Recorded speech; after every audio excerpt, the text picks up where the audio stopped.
বাংলাদেশের মেয়েদের ক্রিকেট ইতিহাসে আজ দ্বিতীয়বারের মতো এশিয়া কাপের ফাইনালে ওঠার হাতছানি, কিন্তু সেই ম্যাচেই কিনা এমন হতশ্রী ব্যাটিং করলো বাংলাদেশ।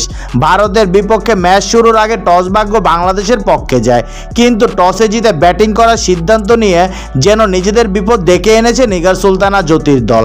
ভারতীয় বোলারদের সামনে দাঁড়াতেই পারেনি বাংলাদেশের ব্যাটাররা। ভারতীয় পেসার রেণুকা ঠাকুরের গতির কাছে প্রথম 5 ওভারে 21 রানে 3 উইকেট হারিয়ে চাপে পড়ে বাংলাদেশের টপ অর্ডার। শুরুর ধাক্কা আর সামলে উঠতে পারেনি নিগার সুলতানারা। নিগারই যা একটু লড়েছেন, 32 রান করেছে। এর বাইরে তেমন বলার মতো কিছু বলতে স্বর্ণা আক্তারের 18 বলে 19 রান। শেষ পর্যন্ত নির্ধারিত 20 ওভারে 8 উইকেট হারিয়ে মাত্র 80 রান সংগ্রহ পায় বাংলাদেশ। শেষ ওভারে কোনো রানই নিতে পারেনি বাংলাদেশ, উইকেট হারিয়েছে 2টি।